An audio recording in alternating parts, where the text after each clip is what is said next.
तर त्याने दोघांनी खड्डा केला आणि दोघे घरी आले आणि आपल्या नवऱ्याला ते बाई का म्हणते, मी म्हणते पासून नवरी होऊन तुमच्या घरी आलो तेव्हापासून म्हणते मी त्या बाळासोबत बोलली नाही, मी त्याच्यासोबत बोलली नाही, तर म्हणे आता कशी मी बोलू, म्हणे काय बाबा म्हणे तू तुझे विचार आहे, तुला कसा बोलायचा आहे, कसा त्याला पटवायचा आहे, तू पटव, आता माझ्या काही चालेल नाही, म्हणते ठीक आहे मी त्याला पटवतो. त्याच्यानंतर त्याने काय केलं,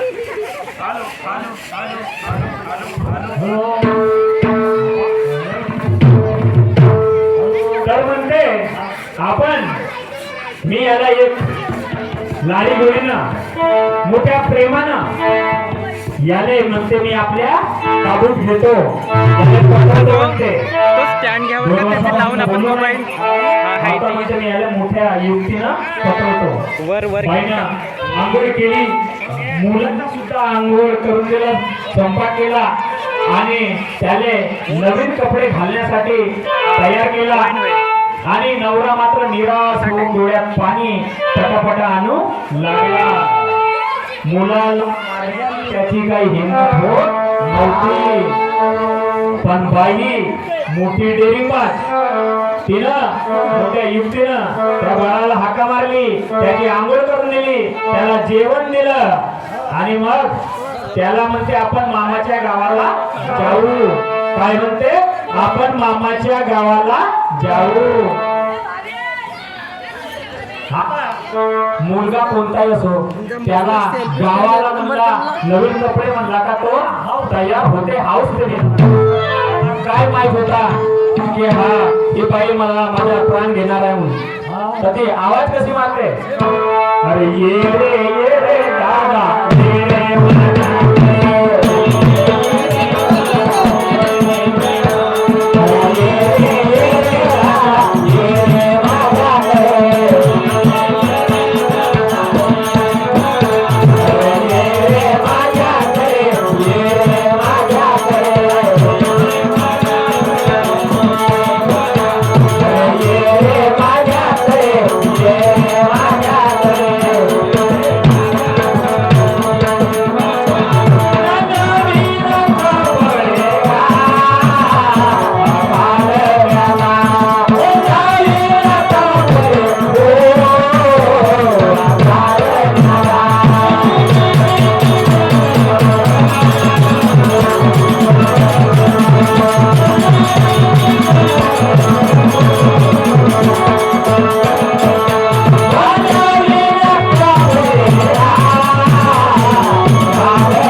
आपल्या जवळ बोलवला आणि त्याची आंघोळ करून दिली. पहा 2 वर्षापासून तिनं त्याला हात सुद्धा लावला नव्हता, एक शब्द त्याच्यासोबत बोलली नव्हती, पण आज तिले मोठी म्हणजे हलकाई त्याला आपल्या जवळ बोलवला, त्याची आंघोळ करून दिली, त्याला नवीन कपडे घालून दिले आणि म्हणे आपण मामाच्या गावाला जाऊ, लवकर तू जेवण कर, मी सुद्धा करतो.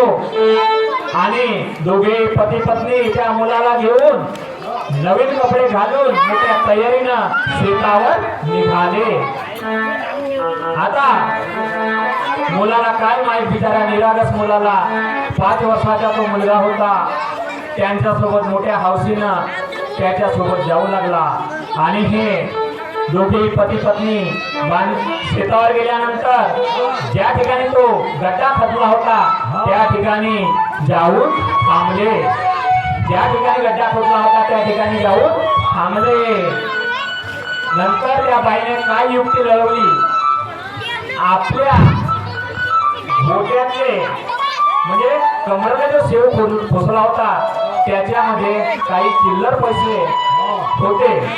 त्या बाईनं तो असा हळूच पडला, खाल्ला आणि तो गड्ड्यात सोडला. त्याच्यात काय होते, पैसे होते. त्या पैसे त्या गड्ड्यात सोडला आणि मुलाला काय म्हणते, अरे म्हणते दादा गड्ड्यात माझे पैसे पडले. हळूजी गड्ड्यात काय म्हणते, माझे पैसे पडले. तर म्हणते ते तू काढून पहा किती आईची हिंमत. त्या मुलाला 5 वर्षाचा मुलगा त्याला त्या गड्ड्यात उतरवलं, म्हणे मला हे पैसे काढून दे. आता मुलगा मोठ्या हौसीनं त्या पैशाच्या लोभानं गड्ड्यात उतरला आणि जसा तो मुलगा गड्ड्यात उतरला तसाच त्या बाईनं काय केलं, हळूहळू जे जवळची माती राहते ते हाताने सरकावली सुरुवात केली. त्या बाईनं युक्ती लढवली. त्या दादा बाळाला गड्ड्यात उतरवला आणि हळूहळू भोवताची माती सरकावला सुरुवात केली. आपल्या नवऱ्याला तुम्ही सरकवू लागा. आणि दोघे नवरा बायको मार किमतीनं भिडले आणि त्या गड्ड्याला बुजवू लागले. लवकर घेतो थोडशी काय तुम्ही आपला. तर त्याला कमरेपर्यंत बुजवून दिला. त्या पोराने कमरेपर्यंत बुजवून टाकला आणि तो मुलगा ज्या वेळेस बेदारू लागला आणि रडू लागला, विनवणी करू लागला, पण हे दोघे ऐकावला तयार नाही. कमरेपर्यंत बुजवूनच टाकला त्याने. तर तो लहानसा बाळ काय केविलवाना करते का, नको मारू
दया फया काही चाले नाही म्हणते, तुला आता मरावा लागेल. आणि ते बाई मोठ्या ताकदीनं माती खड्ड्यात बुजवू लागली. आता शेवटी काय झाला, जे भोवताची जवळची माती होती ते आता संपली. तर ते आपल्या नवऱ्याला काय म्हणते, काय म्हणते, तुम्ही त्या आंब्याच्या झाडावर जो पावळा आहे तो पावळा घेऊन या आणि याला म्हणजे याचा दफन करा. तर त्या मुलाचा बाप धावत गेला. त्या आंब्याच्या झाडावर जो पावळा ठेवला होता त्या पावड्याला आणावयास तो गेला. आणि जसा पावड्याला हात लावते त्या ठिकाणी कोण होता, त्या ठिकाणी नागराज होते. हा भगवंताला मान्य नव्हता म्हणून त्या ठिकाणी नागराज झाडावर तयार झाले होते. जसा याने पावड्याला हात लावला तसा त्या नागराजाने त्याला दंश केला. जसा दंश केला तसाच खाली पडला. नाही आई म्हणलं, नाही बाबा म्हणलं. आता इकडे बाईले काय वाटला, म्हणे याचा पोरगा होय म्हणून म्हणे हा आता याची मारायची हिंमत होय नाही म्हणून म्हणे हा तिकडं जाऊन लटकला. बर बाई म्हणे मी बाई बंदी हो, मी अशी कशी आले सोडीन. म्हणून बाईनं तो शेव खोसला आणि मोठ्या ताकदीनं देवी सुद्धा त्या आंब्याच्या झाडाकडे गेली. पण त्या ठिकाणी पुन्हा जसा पावल्याला हात लावाले ते बाई गेली तसाच तिला सुद्धा नागराजाने दंश केला. नागराजाने जसा दंश केला तशी ती बाई तिथे पडली. जशी पडली तशीच आता मुलगा भेदारू हैराण झाला, रडू लागला, बेजार झाला. पण सायंकाळ झाली असल्यामुळे त्या ठिकाणी कोणी नव्हता. बेजार झाला, हैराण झाला, बेहोश झाला. मुलगा बेहोश झाला. सान सुन रात्र पडला,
पहिले पती गेला त्याला सुद्धा दंश केला आणि तो तिथेच पडून राहिला. नंतर पत्नी गेली म्हणे याला मारावच्या नसेल म्हणून हा काही येऊ शके नाही. मग ती सुद्धा गेली तिला सुद्धा दंश केला आणि ती सुद्धा तिथे पडून राहिली.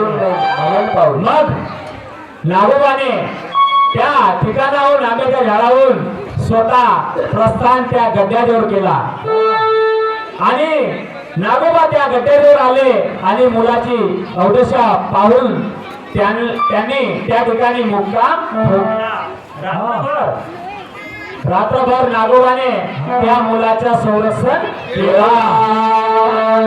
दुसऱ्या दिवशी सकाळी काय झाला, एक शेजारच्या शेतकरी आपल्या शेतावर जायला निघाला आणि त्यांच्या शेताजवळूनच त्यांच्या शेतावर जाण्याचा रस्ता होता.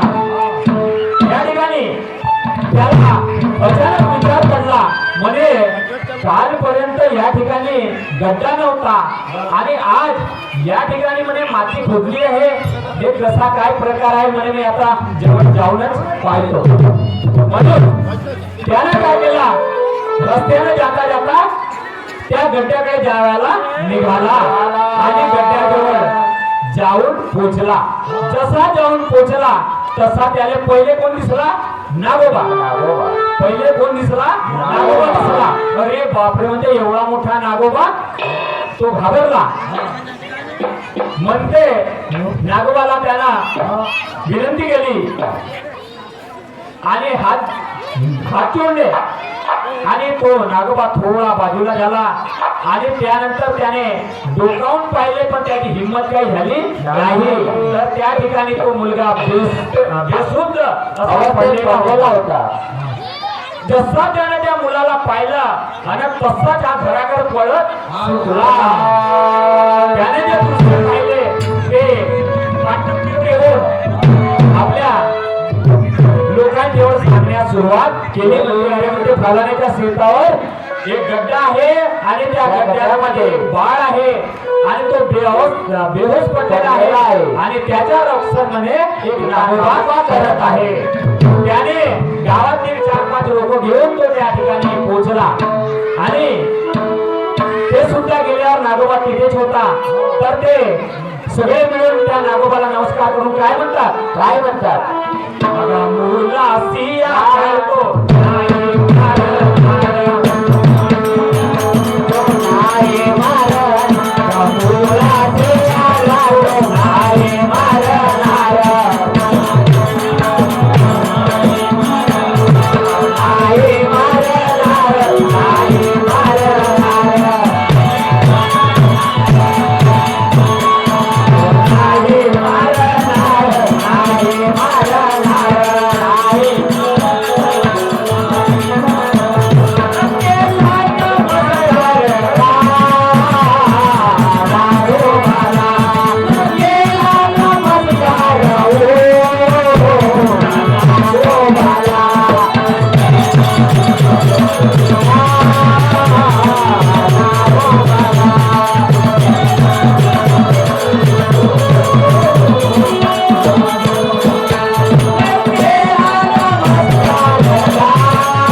करती विचार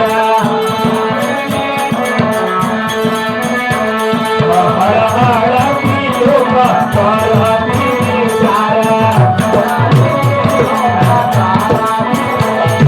करते विचार करते विचार करते विचार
सर्वांना नमस्कार.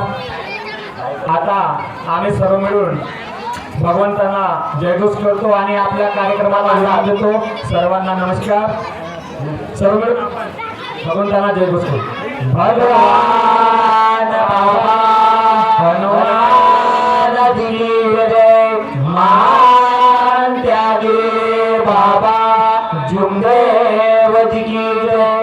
परमात्मा एक, सत्य मर्यादा प्रेम कायम करने वाले, अनेक वाइब्रेशन बंद करने वाले, मानव धर्म की जय.